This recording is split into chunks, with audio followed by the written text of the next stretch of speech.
Mas agora, convidamos então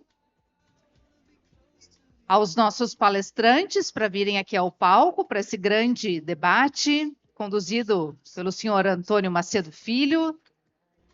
Lembrando mais uma vez de mandarem as suas perguntas através do QR Code, vai ter sorteio de cursos, brindes, prêmios na sequência.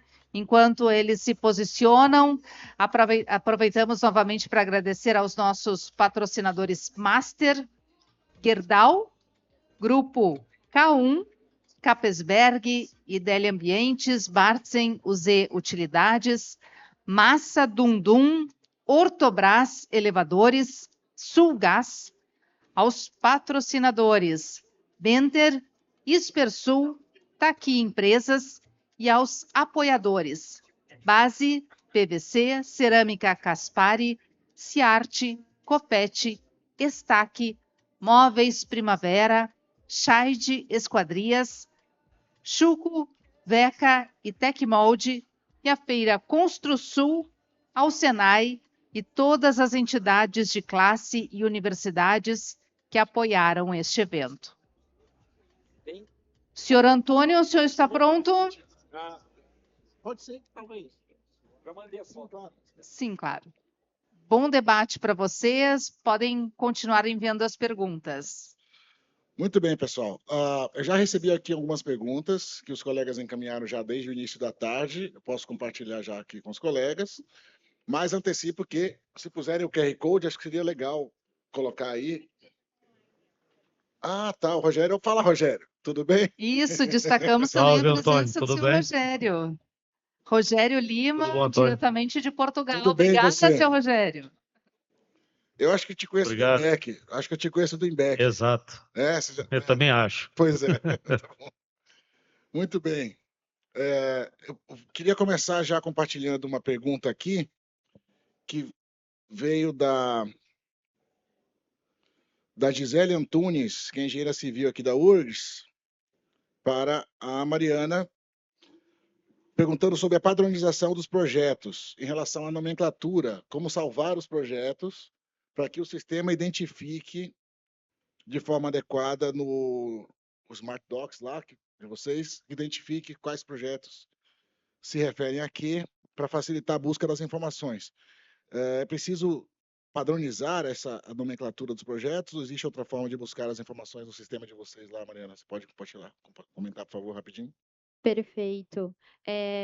Sim, há necessidade de estruturar. Na realidade, não é que há necessidade, mas é o que eu recomendo. Hoje em dia, o que a gente mais percebe de dificuldade é a desestruturação de dados, mas isso não precisa ser feito manual, de forma onerosa. Existem algumas ferramentas que utilizam IA e podem auxiliar nesse processo. Um exemplo é a própria extensão do GPT para o Excel ou para o Google Sheets, onde eu consigo utilizar uma fórmula ali para que o texto seja reescrito de acordo com alguns padrões que eu consigo configurar. Então, fica aqui uma dica, e existem outras que também o nosso time de dados pode dar um apoio aí, algumas dicas para vocês. Acho que o mais importante, sintetizando, é que a gente precisa, pelo menos, colocar alguma descrição ou setorizar esses dados para que a IA possa buscar de uma maneira mais fácil. Senão, de fato, ela não consegue identificar esses padrões, né, e similaridades aí das informações. Obrigado. Joia, obrigado, Mariana. Tem mais uma para você que eu já te trago, já que você está com o microfone em mãos aí, sobre a funcionalidade do uso da IA na busca de informações dentro dos projetos. Como funciona? Se eles têm que ser imputados no Autodoc de uma forma específica ou é necessário que os arquivos todos sejam incluídos no CostoFlow, no sistema de vocês? Hoje, existem duas formas de interagir e buscar esses dados, que é com um repositório da própria ConstruFlow, se chama Drive. Ele é mais simplificado, pensado na etapa de projeto, que não requer um repositório tão robusto. Então, já tem os dados ali. E dentro do Autodoc, a gente acoplou o motor da ConstruFlow, digamos assim. Então, você não precisa reenviar nenhum arquivo para a ConstruFlow. No momento que eu estou gerenciando esses arquivos dentro da plataforma Autodoc, eu consigo selecionar um grupo de documentos, um grupo de pastas e, consequentemente, a gente já processa esses documentos para fazer as interações. Então, na realidade, você nem percebe a diferença de uma plataforma e outra, fica algo único e bem fluido, assim, né? Pensando numa usabilidade, numa UX amigável. Eu imagino que a gente vai viver uma nova grande revolução, não é? Com essas coisas todas tornando-se habituais no nosso dia a dia.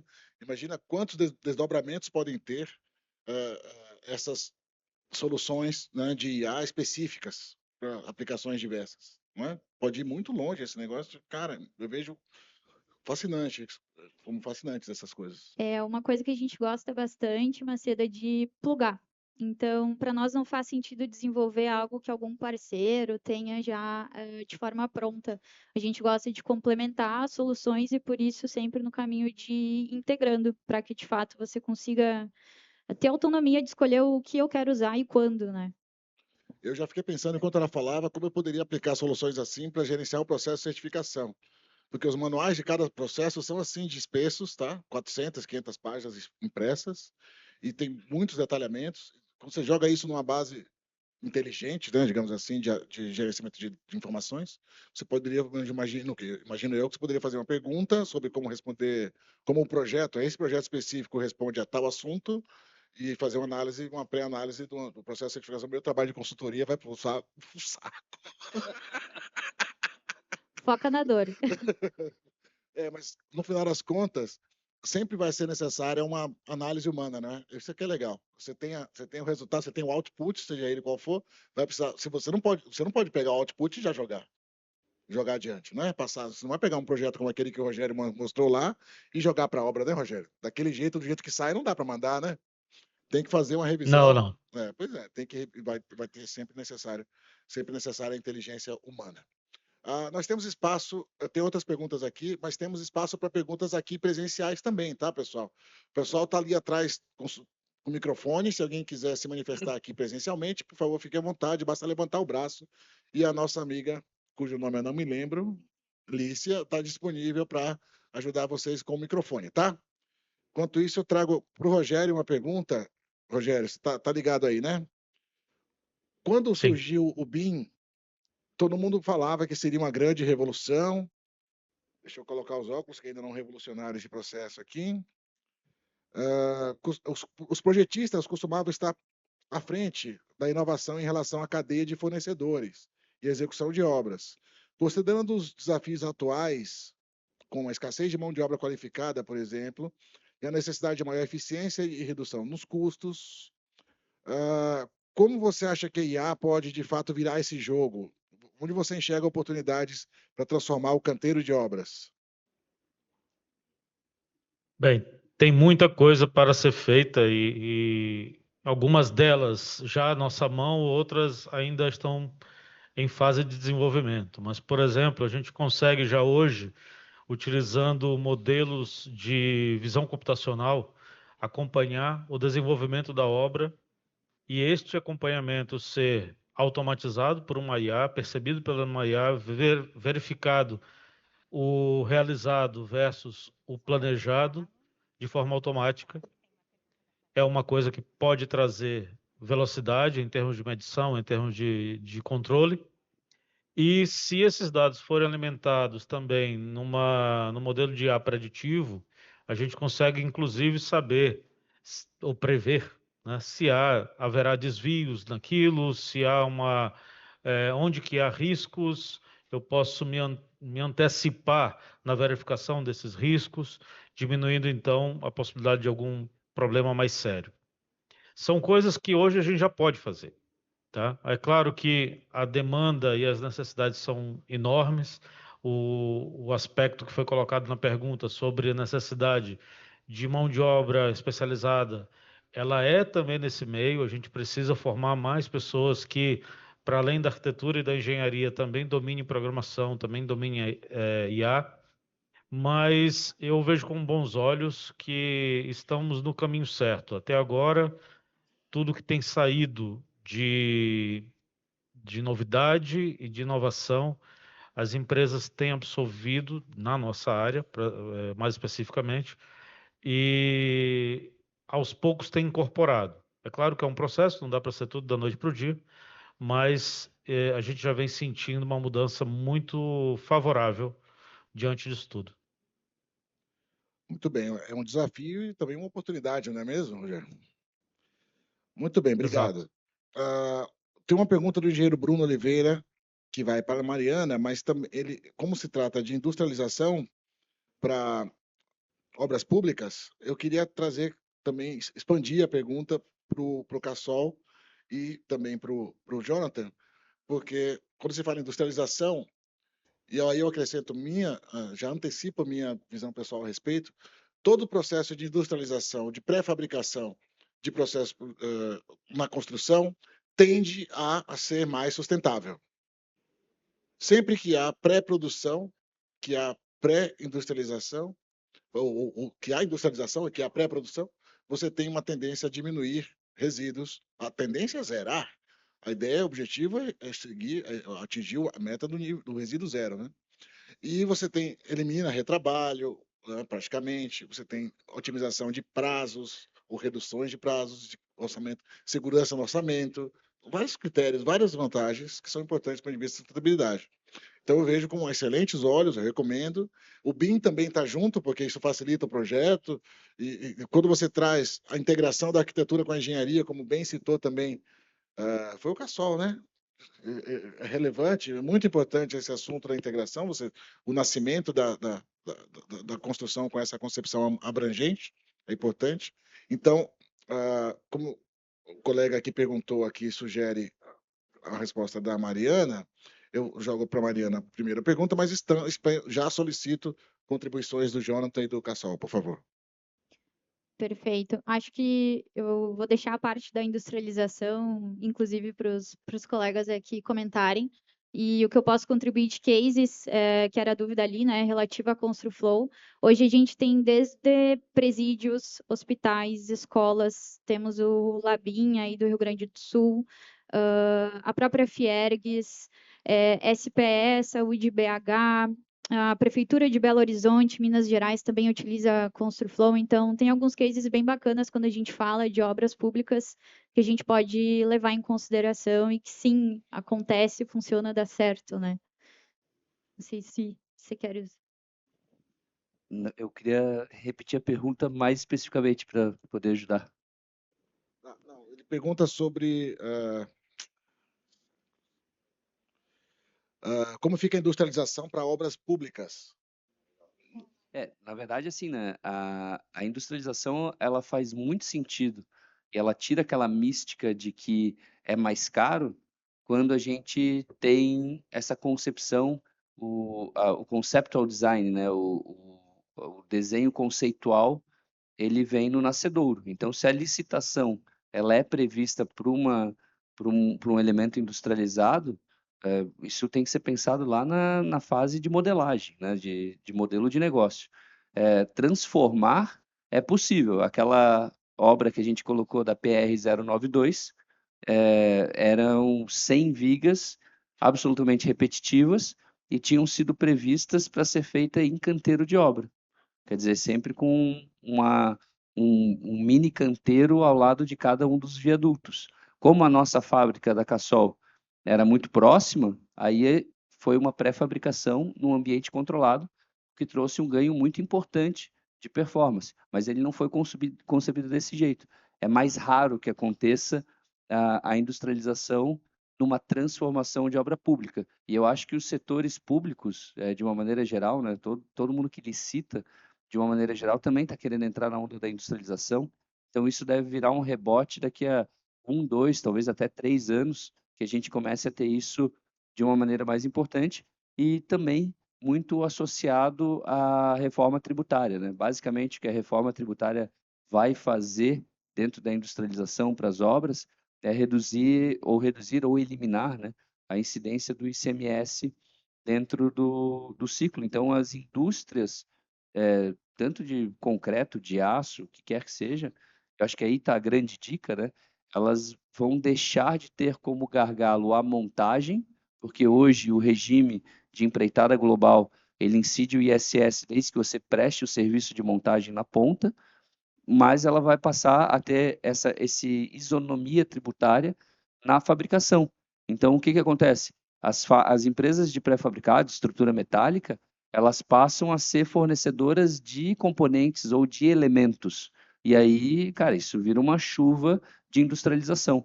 Então, essa tempestade perfeita que está vindo, né, a falta da mão de obra, junto com a reforma tributária e junto com uma provável baixa de juros no próximo ciclo mundial, né? Então, a gente tende a ter uma enxurrada e os órgãos públicos certamente estão de olho nisso.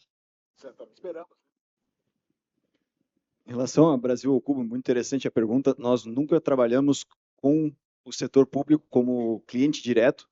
No entanto, durante a pandemia, 7 dos hospitais que nós entregamos, todos eles foram para o Sistema Público de Saúde, Sistema Único de Saúde brasileiro. Então, essa foi a nossa experiência. E nisso nós percebemos um grande valor da construção industrializada, que é o prazo. Precisava da rapidez, né? Para execução. Exatamente. Na pandemia, e o Brasil inteiro, né, tem muita carência em relação à infraestrutura de educação, saúde, que pode ser entregue mais rapidamente pela industrialização da construção civil. Então, isso brilha os olhos, inclusive, dos gestores públicos, que eles conseguem inaugurar no seu próprio mandato muitas das obras. Perfeito. Obrigado, Jonathan. Pergunta para o Edson. Como ficou naquele projeto lá, Edson, no Rio, a interação com os projetos complementares da estrutura metálica? Se houve incompatibilidades na fase de projetos? Não, acho que os projetos complementares, acho que foi o menor problema. O maior problema foi no início, a adaptação do projeto arquitetônico com a estrutura. Vocês imaginam, a hora que eu faço um núcleo de concreto, a espessura das paredes desse núcleo, quando lá embaixo elas não condiziam nada com a própria arquitetura, que eram paredes convencionais, né? Então, o maior desafio foi fazer a compatibilização como transformar, qual o impacto que houve na arquitetura, fruto da tomada de decisão de mudar de concreto convencional para a estrutura mista metálica. Daí para frente, não teve grandes dificuldades, projetos complementares, sejam lá aqueles que você já contrata no começo, ou aqueles que você contrata depois, como esquadrias, elevadores e tal, que são shop drawings que a gente contrata depois. O problema é o que eu comentei. O projeto, quando vai fazer uma construção industrializada, não importa se seja metálica, ele tem que nascer. Ele já tem que ser projetado com a concepção que ele vai ser feito. Qualquer adaptação, você, no mínimo, vai perder ganhos que você poderia ter tido. É isso. Legal. Obrigado, Edson. Pergunta para o Ricardo, por favor. Na sua experiência, Ricardo, como o cliente enxerga o produto final residencial originado de um retrofit? Um produto de alto padrão residencial originado de um retrofit, um edifício... Acho que você comentou um pouco na palestra, né? Um edifício histórico, tal, que tem uma certa singularidade e tal. Como o cliente pode perceber como diferencial de valor, a estrutura antiga, etc. Interessante. Eu acho que o valor percebido ele está mais conectado com o que o retrofit oferece como solução ou como oportunidade do que o fato de ser um retrofit. Não sei se me fiz claro. Então, no nosso caso, o retrofit possibilitou um pé direito de 4 metros, o retrofit possibilitou espaços amplos, o retrofit possibilitou aberturas amplas. O fato de ser um retrofit, na minha visão, na experiência que a gente teve, não necessariamente agrega valor, pode até gerar algum tipo de preocupação, afinal de contas é um prédio que tem mais de 50 anos, aquela história toda. Mas aquilo que o retrofit gera de oportunidade, sim, isso com certeza gera valor. E o nosso trabalho foi mostrar que se teve de um lado todo esse valor gerado por um projeto diferente do convencional, também teve uma preocupação profunda na nossa empresa de tomar todos os cuidados relativos a uma mudança de uso de um prédio de 50 anos, seja ele na análise estrutural, seja a preocupação nas substituições de todos os sistemas, enfim. Mas essa é a minha percepção. Aproveitando, na sequência, já houve redução de custo por conta da estrutura estar existente? Com certeza. Com certeza. A gente começou uma obra com toda a parte de fundação, estrutura, movimento de terra, cercamento, isso tudo estava resolvido. A gente fez um plano de utilização do próprio espaço para instalações provisórias, então tem toda uma economia gerada na gestão da obra. Ela é uma obra também mais rápida, né, que para o mercado imobiliário, às vezes, isso até, de certa maneira, pode ser um problema, porque tem a questão do parcelamento do cliente, né? Então, a gente dimensionou uma obra para ela também não ser tão rápida, né? Mas, sim, teve economia de custo efetiva. Pode compartilhar algum número, não? Olha, a gente avaliou que a estrutura ali ela estaria em torno de uns 18% do custo geral, mas a gente teve um custo de demolição, reforços, que estão aí na faixa de uns 6%. Então, Economizou seria uns algo... 10, 12. Exatamente. Tá bom, beleza. E em relação ao VGV, tranquilo. O resultado esperado. O Normal. resultado esperado foi um resultado acima da expectativa, mas eu atribuo isso muito mais a forma de comunicação do comercial, ao valor que a gente conseguiu gerar de percepção de valor como um A todo, eficiência do da que o equipe. fato de ser o retrofit. Tá, Eu perfeito. digo, o retrofit ele é uma oportunidade de um negócio, Do mas o negócio. negócio é maior que o retrofit, né? Perfeito, muito bem. Parabéns. Para o Jonathan, o valor do metro quadrado fica viável, fica compatível com as construções tradicionais, e a construção é mais padrão ou mais personalizada? Que é aquela história da customização. Excelente. Nós, antes dessa transformação muito grande que nós tivemos na nossa linha de produção, nosso custo realmente era bem mais elevado que a construção convencional. Hoje a gente está chegando muito próximo ao CUB, e nessas obras do Minha Casa Minha Vida, a gente quer chegar, inclusive, um pouco abaixo do custo do CUB por metro quadrado. Então, Agressivo, hein? É. Agressivo. É difícil. Sim, temos desafios de engenharia, mas com escala a gente consegue aumentar a produtividade. Essa é exatamente a chave que a gente consegue tocar, né, através da nossa produção em série. Tá joia, obrigado. E em relação, desculpe, em relação à segunda parte, perdão te interromper, a padronização e a personalização. A gente consegue fazer com aquele produto Loft fachadas e layouts muito flexíveis, né, que é uma célula que é muito flexível. Já na casa, a gente não tem, o produto da casa DX, a flexibilidade está na configuração dela, dos acabamentos, na configuração das suítes, a gente tem formas de fazer um closet ou não. E na parte de Minha Casa Minha Vida, aí sim são diversas configurações de blocos com fachadas diferentes, mas sempre com o mesmo core do produto interno, né, da parte interior. Ou seja, tem um padrão, mas pode ser.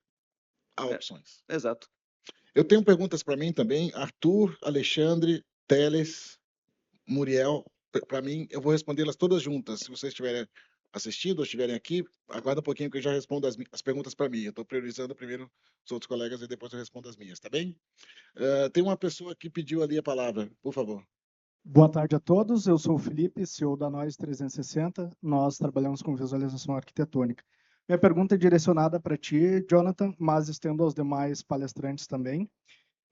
Acredito que qualquer alteração na cultura processual de uma empresa exige assertividade, né, e intensidade também. Porém, como fazer essas melhorias em processos sem prejudicar o desempenho da operação, já que tu, né, fizeste uma alteração grande no teu processo? Excelente pergunta. Desculpe, qual que é o seu nome?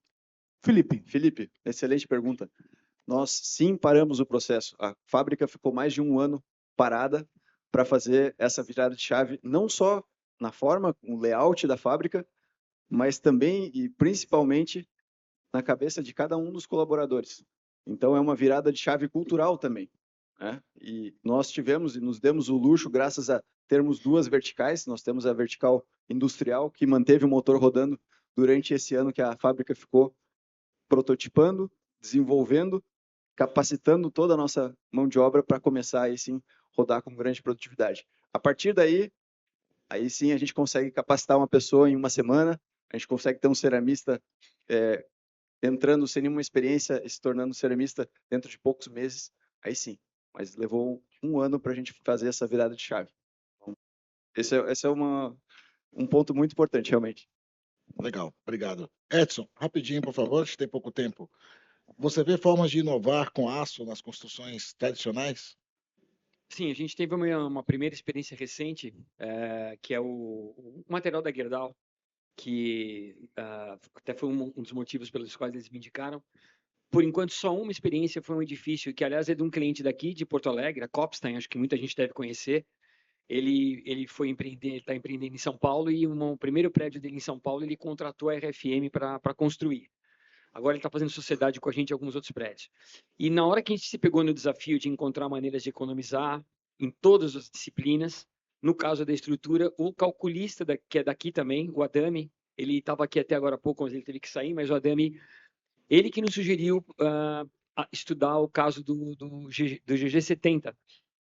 E a gente estava muito reticente, porque o GG70 é um material que, até pouco tempo atrás, muitos calculistas estavam questionando se ele estava dentro da norma internacional, norma brasileira. O pessoal estava com medo de usar. E o Adami falou, não, já está sendo aceito pela norma nacional, vamos fazer o teste, e a gente acabou conseguindo uma redução, é um aço que ainda tem uma bitola, se eu não estou enganado, né, de 16 a 32, até o 32. E a gente conseguiu uma redução da ordem de uns 11% na taxa de armadura, optando pelo uso do GG70. Da mesma forma que o GG70, que tem os concorrentes também têm os seus produtos similares, a Belgo, nessa mesma obra a gente também começou a usar um concreto novo da Votorantim, que é o Spectra, que é um concreto bem bacana porque ele tem um módulo de elasticidade garantidamente mais alto, então o calculista fica muito mais confiável em ser um pouco mais ousado no cálculo. Mais fluido, o Slump de 22, e a gente acabou juntando esses dois produtos no caso da estrutura desse prédio em São Paulo. Majoritariamente foi o aço, mas o concreto também ajudou. Então, tem que vir essas novas tecnologias sim, porque senão a gente não evolui mais, né? Perfeito, muito bem, obrigado, Edson. O Cassol agora, rapidinho, por favor, Cassol. Principais gargalos que ainda impedem a adoção mais ampla da industrialização em obras no Brasil e quais estratégias poderiam ser aplicadas para obras de médio e grande porte? Eu acho que o gargalo de verdade é cultural, né? Perfeito. Hoje a pouca disponibilidade de projetistas, e daí leia-se arquitetos e calculistas que saem da sua zona de conforto, do que já sabem fazer, para se desafiar num lugar onde não tem tanta envergadura, né? Quer dizer, um cara que projeta estrutura em loco convencional no residencial e falar agora que normalmente ele já tem seu cliente, já tem sua carteira, e esse cliente fala que quer fazer em pré-fabricado agora, em função dos custos, esse cara tem uma dificuldade de aceitação até para se reinventar, assim. O arquiteto também, né? Quando ele tem que participar desse processo de industrialização, ele sai da posição de primeiro na linha, falando com o cliente final, e passa a compartilhar essa posição junto com o estruturista. Então, de uma maneira geral, eu vejo esse como grande gargalo, e isso que foi apontado na pesquisa da FG que a gente fez no meio do ano passado, faz um ano essa pesquisa. Ela apontou a falta de projetistas, arquitetos e calculistas, né? E a falta também de mão de obra especializada que saiba lidar com isso. E aí, a dica que eu dou, né? Como gargalo, não queiram industrializar uma obra inteira da noite para o dia. Assim, agora eu vou fazer meu case industrializado e vou mudar a cultura da minha empresa e mudou tudo. Eu acho que tem que ir industrializando aos poucos. Escolhe um componente. Poxa, eu vou industrializar, sei lá, a sacada do prédio, vou industrializar o núcleo de escadas, vou industrializar, fazer pré-lajes, alguma coisa desse sentido. Porque daí, a partir daí, vai criando um mindset dentro da equipe, dentro da cultura, dentro do movimento, que vai entusiasmando o pessoal a seguir em frente. Cultura, informação, educação, capacitação. Cultura na veia, assim, é bem notório, a gente atua no Brasil inteiro, né? Bem notório a diferença cultural, o approach, a industrialização que tem em cada local do Brasil, assim. Então, aqui no Rio Grande do Sul é muito aço, o pré-fabricado aqui é muito pouco. Por quê? Porque tem a Gerdau aqui. Lá em Minas Gerais é muito aço de novo, mas é outra empresa que não é nosso patrocinador, eu não cito o nome. Mas falando em Santa Catarina, é o segundo maior usuário de construção pré-fabricada em concreto. Por quê? Porque a Cassol começou lá. em 1958. Então, criou-se uma cultura para tal.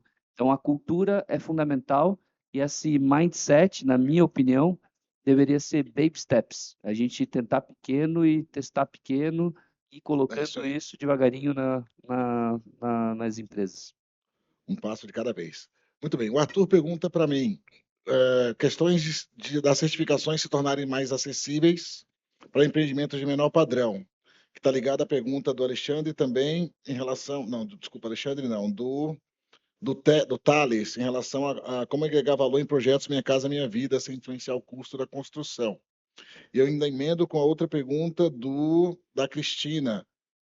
Como medir o real impacto positivo de sistemas construtivos industrializados e modulares, evitando greenwashing, garantindo benefícios ao longo do ciclo de vida da edificação. Então, vamos lá. As razões econômicas, pessoal, sempre serão as razões pelas quais alguém faz alguma coisa. Na construção, isso é uma regra, assim, por mais importantes e necessárias que sejam as questões ambientais, os colegas, certamente deve ter aqui pessoas da área ambiental, me perdoem, mas provavelmente vocês vão concordar. Nenhuma iniciativa, estratégia ambiental será implementada e será mantida se não estiver necessariamente atrelada a benefícios quais?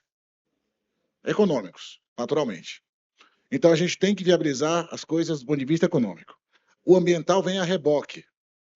Para atingir determinado resultado econômico e atender questões ambientais, porque são necessárias, porque são estratégicas, porque são interessantes, a gente tem que fazer X, Y, Z coisas. As certificações nos dão azimuts. Os colegas de arquitetura, o pessoal de engenharia sabe o que é azimute, não? Sabe? Você que é nova.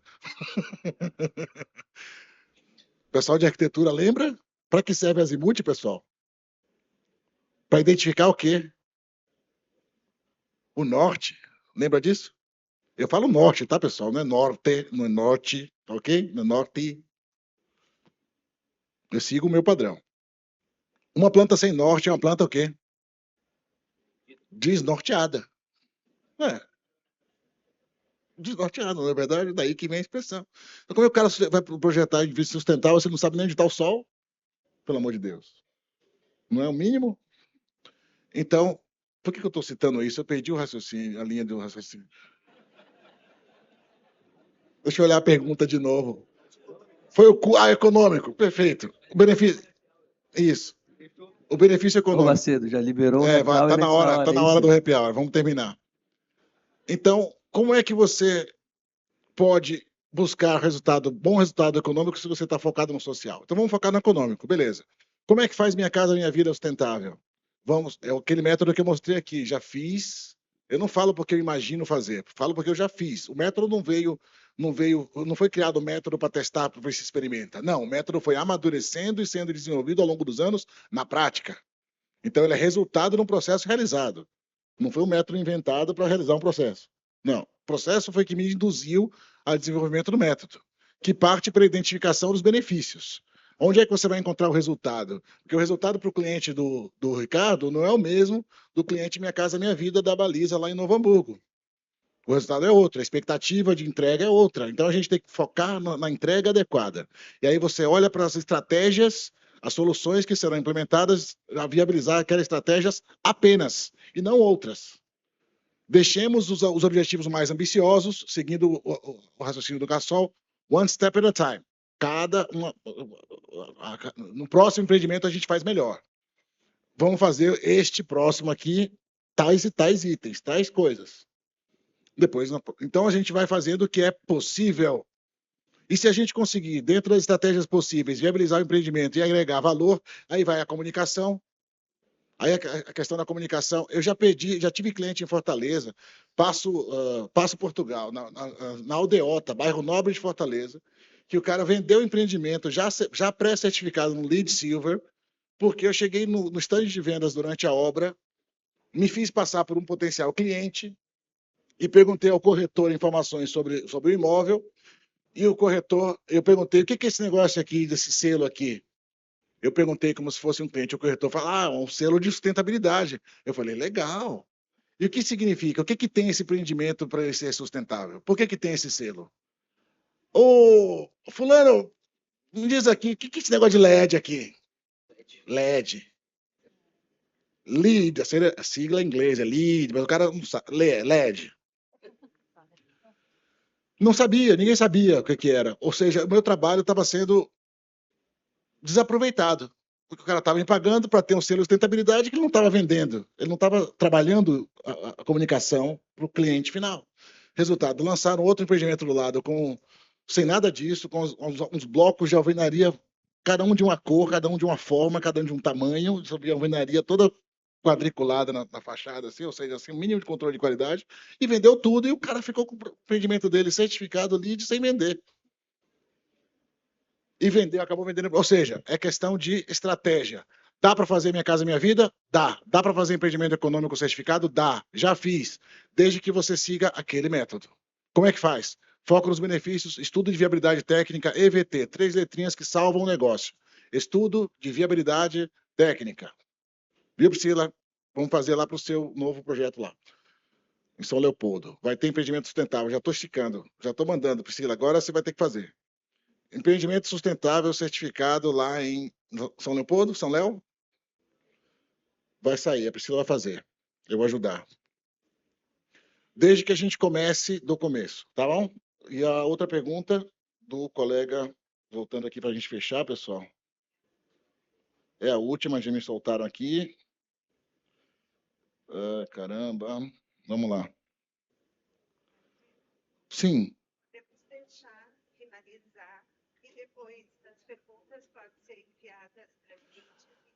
Eu faço questão de responder as minhas perguntas diretamente para a Kit, e a Kit vai encaminhar as pessoas que solicitaram, porque as perguntas não vêm para mim, vão para eles é que me encaminham, daí eu vou responder para eles, e os colegas Alexandre, Roger, Gustavo, que ainda tem perguntas, Bruno, Bernardo, que ainda tem perguntas aqui que não ficaram respondidas, e não só para mim, também tem para a Mariana, também tem para o Rogério, viu, Rogério? A gente vai compartilhar isso aqui e vocês vão receber essas respostas diretamente por mensagem, tá bem? Eu acho que agora a gente pode finalizar. Obrigado. Parabéns.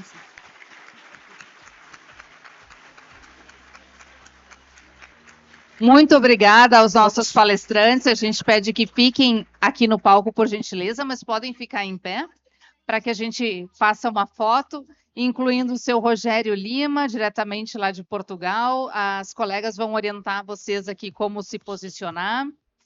Enquanto isso, mais uma vez, a gente agradece a presença dos nossos palestrantes por todo esse dia de conhecimento.